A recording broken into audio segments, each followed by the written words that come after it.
Surely ingid subong nga hearts man. Ano bala ini kag paano sini magnegosyo? Ari tunanta sa Business Trip.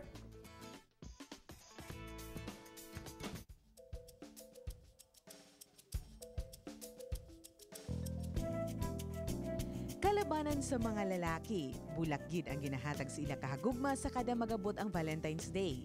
Gani, inain gid ini nga business kon Pebrero. Makapamatuod sini si Manong Richard. Sugid niya, 5,000 ka pesos nakita niya sa pagpamanday sa isa ka semana ang ginhimo sini nga kapital. Kagumpisa sang tuig 2001, ang iya bugos nga tagipusoon kag hunahuna ang iya ginbubo sa iya flower business. Nagsugod ko isa, then in-law nagbulig sa akon isa, then akon in-law nagbulig pagid sa akon, hasta akon nga tiyo. Subong it's a family business na Ang iya kapital, nabawi kuno niya sa isa ka bulan. Ginrolling niya ang iya ganansya. Nagakumpra sang bulak kag ginapuno nga pwesto kada makasupot. madamo ang gina-prepare ta nga bulak. Syempre mas madamo imo nga bulak nga ginabaligya, mas dako imo gina-expecta nga ginansya. Sa amo na nga kinahanglan damo stocks mo.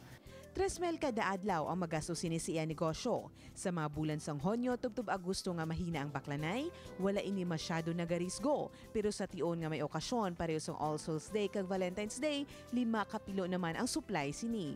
Magluwas sa mga nagapakasal, madamo man ini sang mga suki.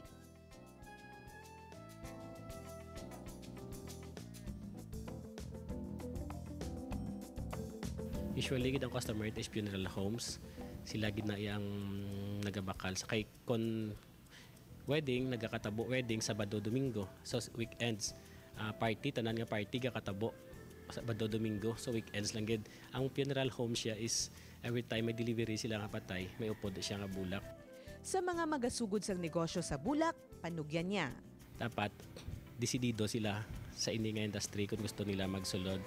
Tapos tun-an gid nila ang high level nga nga competition sa flower industry. Hindi pwedeng baraton mo bala mami mo baligya nga bisan daw malaya na mala ang bulak ipalotson mo bala kay instead nga magbalik si mong customer pagkaaga madulaan ka.